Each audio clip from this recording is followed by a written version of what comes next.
Brought to you by Penguin.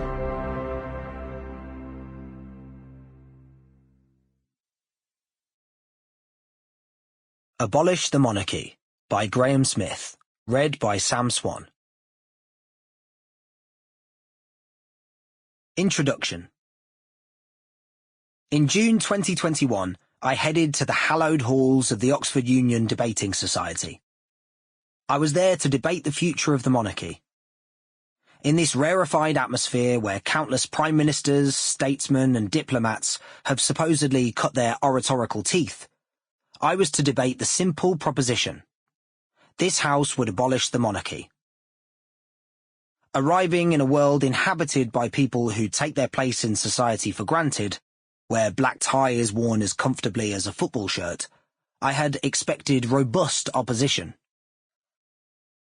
The air of confidence was present, but the debate was unimaginative and often ill-informed.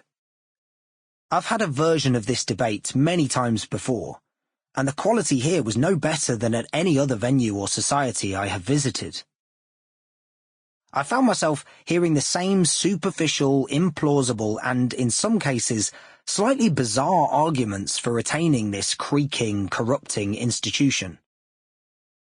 The speakers were capable and at times entertaining, although royal commentator and author Anna Pasternak managed to shock the hall into silence with her reimagining of the poem First They Came, with the words, "First they came for the royals, and I did nothing."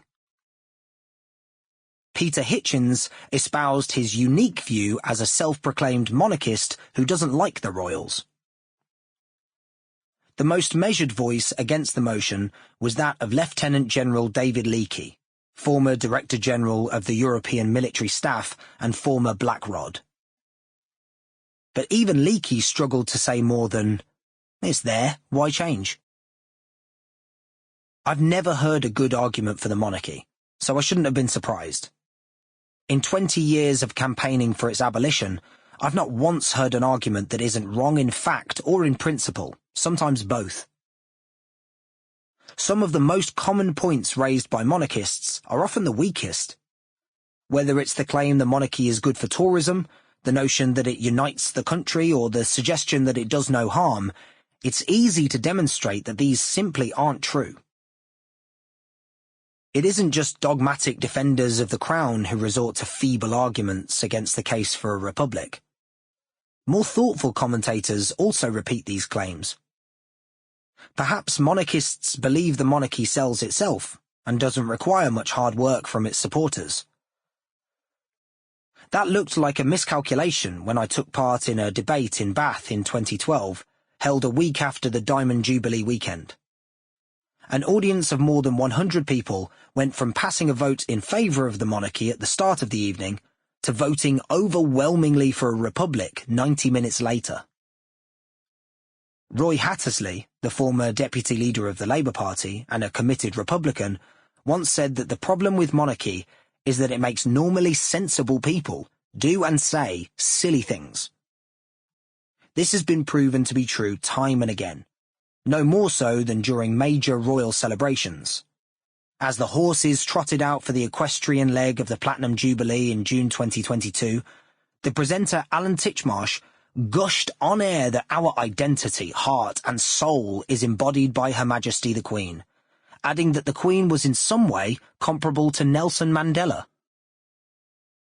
Writing a couple of days later in the I newspaper, Liberal commentator Ian Dunt came out for the monarchy in the most preposterous terms, reciting more of those tired old cliches and misrepresenting the Republican case, writing, "Opponents act like it's some kind of harbinger of fascism." In his article, Dunt claims that the monarchy is working perfectly well, but declined to elaborate on how. This is particularly striking given the secrecy, corruption and abuse of office that is rife and increasingly made public within the royal household. The system fails to afford us any choice in head of state that might reflect the huge social and cultural changes that have taken place in Britain over the last 70 years, let alone those which will take place. Sample complete. Ready to continue?